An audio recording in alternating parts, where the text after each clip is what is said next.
Salut à tous, c'est Tony. Alors là, je vais vous faire une petite vidéo. Enfin, une petite, je pense que ça va être assez long. Parce que, je sais pas si vous voyez, là, il y a des prises, là, tu vois. Là. Là, j'ai bouché un trou avec une boîte étanche. C'était une ancienne prise. Là, j'ai une boîte où j'ai mes sorties de câble audio. Et là, ici, et donc au fait, comme je vous ai déjà dit, je vais mettre des boîtes étanches parce que j'ai des courants d'air dans mes prises et comme ça va m'éviter des déperditions thermiques. Et au prix des boîtes, tu vois, une boîte comme ça, c'est 50 centimes ou 1 euro.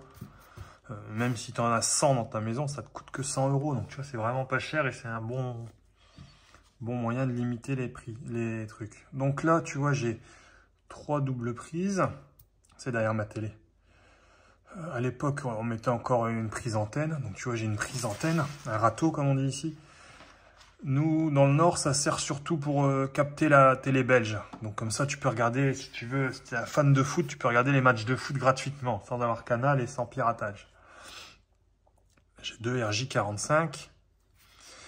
Là, ici, il y a un PVC 50 derrière le placo qui va jusque là, jusqu'à ma télé derrière. Comme ça, tu vois, j'ai pas de câble visible. Donc tu vois, quand c'est moi qui fais le placo, je fais toujours ça.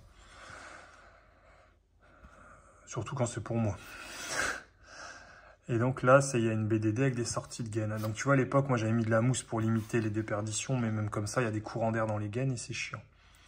Donc je vais tout dépioter ça et on va tout refaire.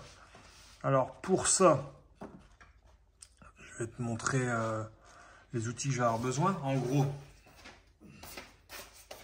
moi je vais avoir besoin de ça, tu vois. Tournevis électrique, bien pratique. La tricut, celle-ci, un niveau pour mettre les trucs. Un VAT. Et quelques tournevis, du scotch et ça au cas où pour vérifier. Et le cutter c'est pour venir autour, hop, comme ça quand tu enlèves la boîte, tu n'arraches pas la peinture. Tout simplement. Et un bout de scotch au cas où et 2-3 tournevis. Voilà.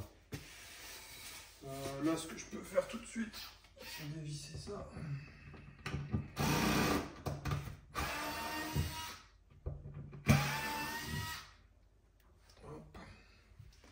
Donc, ce que je fais, je prends toujours une boîte, hop, et tu mets dedans. Comme ça, t'es pas embêté, tu perds pas tes vis.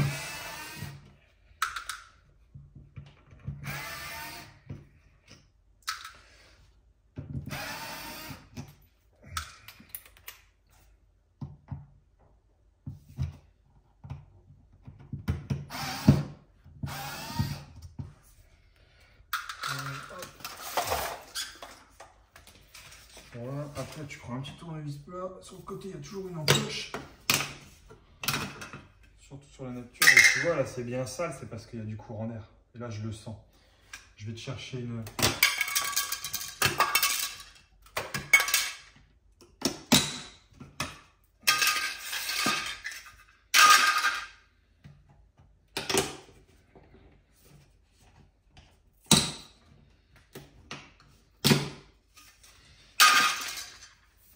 chercher un briquet pour plus longtemps.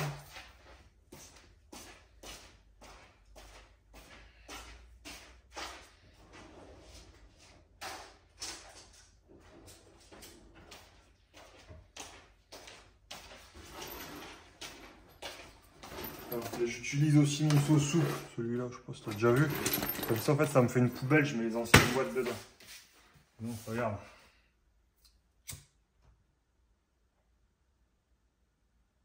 Tu vois la flamme comment elle bouge?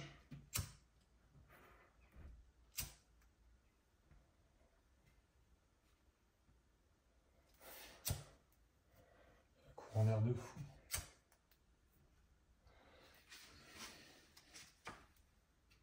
Hop là. Donc c'est pour ça que je change mes boîtes. Bon, premier truc à faire. J'ai pas de tension, ça c'est du RJ, ça c'est de l'antenne. Il n'y a pas de tension dessus. Donc j'ai de la tension là, là et là. Hop. Il fonctionne bien. Et maintenant, il me reste juste à chercher le disjoncteur.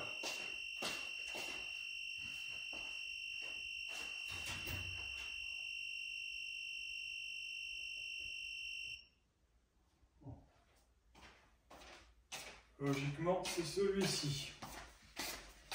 Oh, celle-ci, c'est bon. Je revérifie pareil. Hop.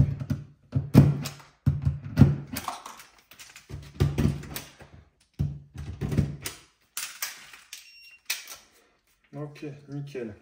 Bon, là, je suis bon. Alors, je t'explique. J'utilise deux sortes de boîtes. Soit les Eurohomme, celles-ci, elles sont en 40. Soit j'ai des Legrand en 50. Mais sinon, je prends des Eurohomme en 50. C'est pareil pour les doubles, tu vois, j'ai des 40 et des 50 s'il y a beaucoup de bazar à mettre derrière dans les boîtes.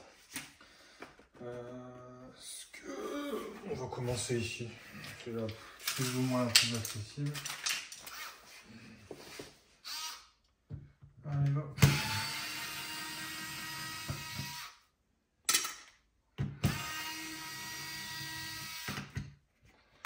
Ce que tu peux faire aussi, c'est prendre un silicone acrylique. Parce que des fois, en fait, les trous dans les placos ils sont trop grands. Et ça permet de reboucher. Bon, là, je suis bon. Maintenant, il faut que je la décolle. Voilà, hop, une prise. Donc, tu vois bien, je sais pas si tu vois. Il y a un repiquage là sur la prise. Ensuite, prochaine étape. Tout enlever.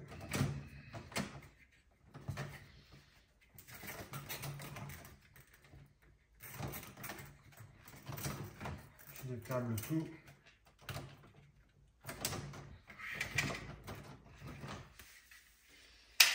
Je mets la prise de côté si tu dois la récupérer. Si tu la changes, attends, mais il va être.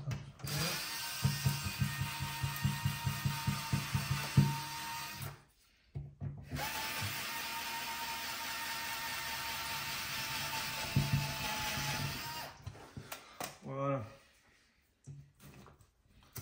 Celle-ci, j'ai de la chance, tu vois, elle sort toute seule. Hop. Tac. Tu vois, à l'époque, j'avais mis de la mousse derrière.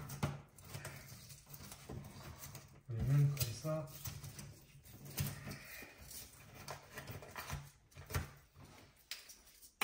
J'ai été embêté. Donc là, ça va être une prise double.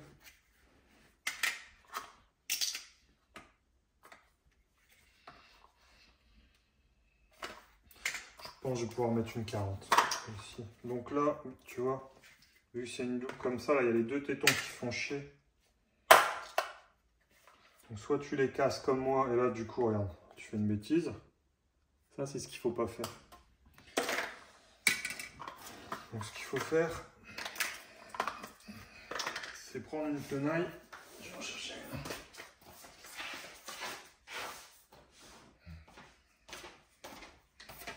Le mieux, si tu prends une tenaille comme ça.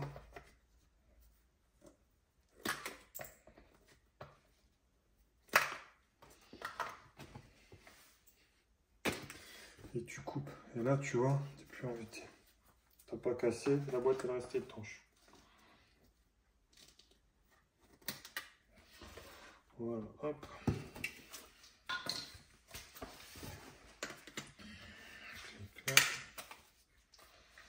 Là, tu peux déjà desserrer les vis. De fixation. Celle-ci sur les côtés, je vais pas en avoir besoin.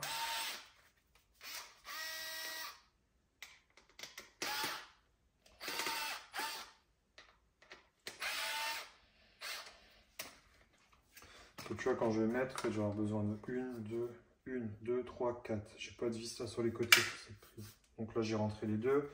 Celle-ci, elle a deux griffes et une là. Sur l'ancienne, en fait, avec deux griffes sur les côtés. Donc, moi, celle-ci, je préfère toujours mettre deux griffes en haut parce que quand tu tires, tu as plus de risque d'arracher par le haut que par le bas, en fait. Donc voilà, là, je regarde mes deux gaines, elles arrivent par ici. Donc, hop. Je tire un petit peu dessus. Voilà. Les deux griffes en haut. Celle-ci va venir là.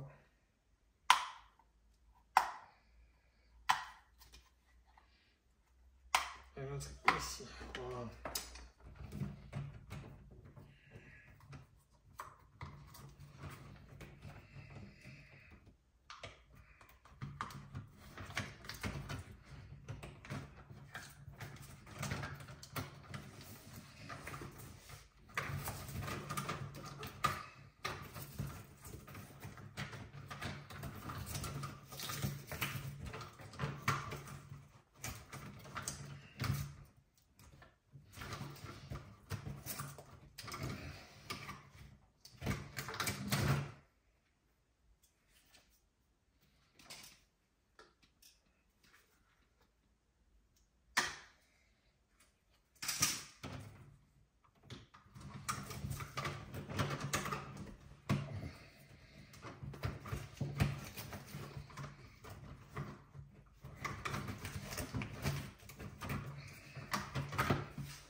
Une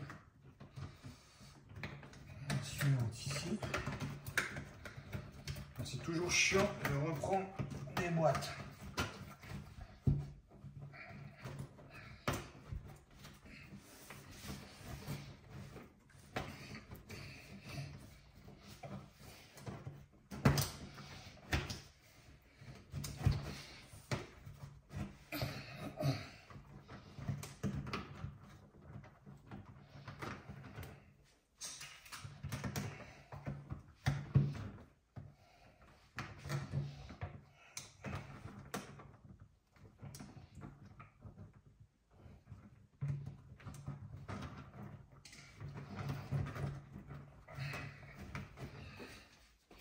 Là, je suis bon.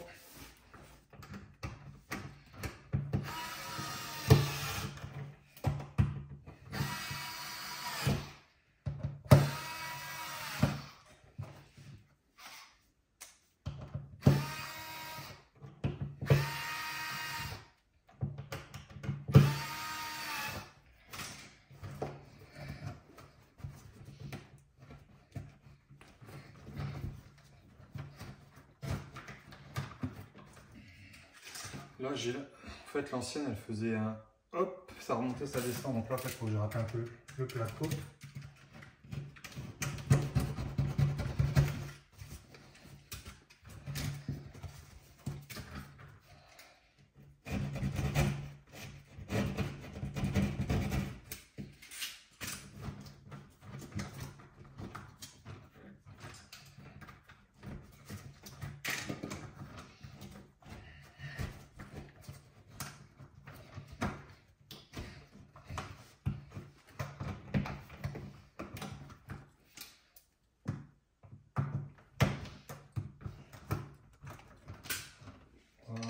Hop.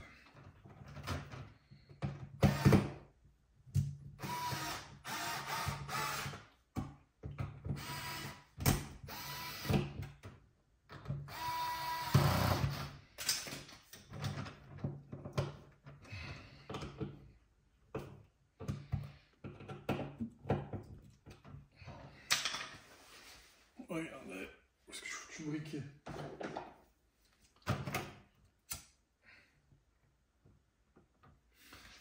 Voilà, donc là déjà j'ai plus de courant d'air sur cette prise. Maintenant il faut juste que je ressorte les gaines. Voilà, correctement, ça c'est bon.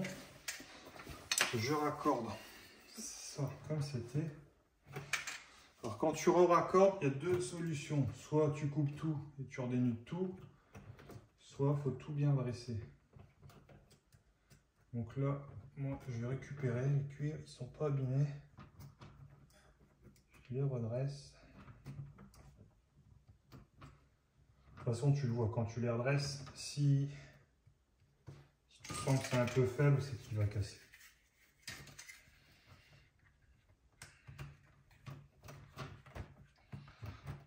Rouge. Jaune. Quand je dis jaune, c'est la terre, c'est vert jaune et bleu. Hop là, ça c'est bon. Le deuxième bleu.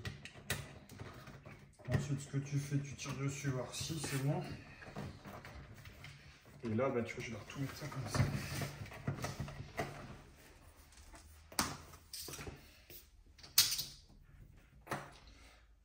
Hop, dans ma poubelle.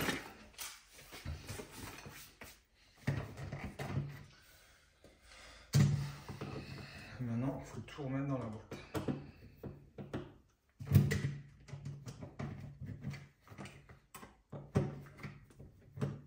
Le plus simple, c'est toujours de laisser les vis dessus. Sinon, tu vas galérer.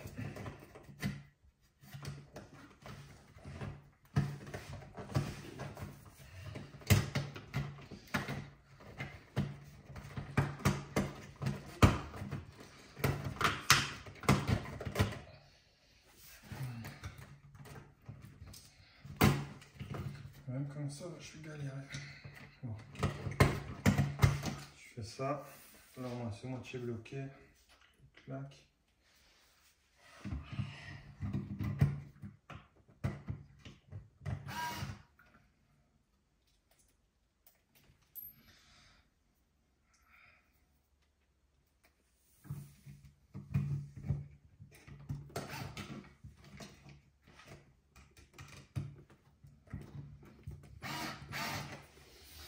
Voilà.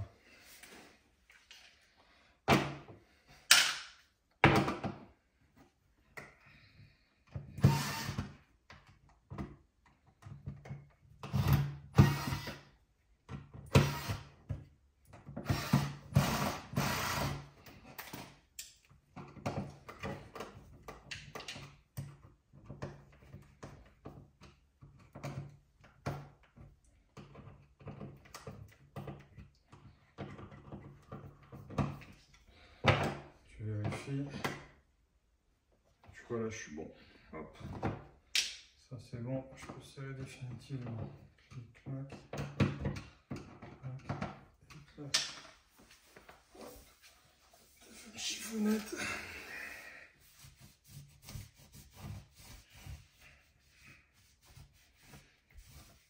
Et là je sais pas si tu vois, là j'ai toujours un petit trou là.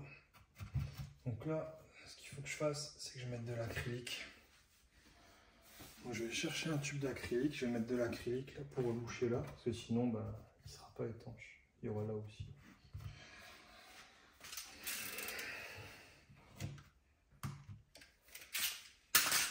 Donc quand tu as des tests à faire en imperméabilité, souvent tu as des soucis, on rebouche à l'acrylique. Ça va être. Là, ce que je vais faire tout de suite, hop, je vais aspirer.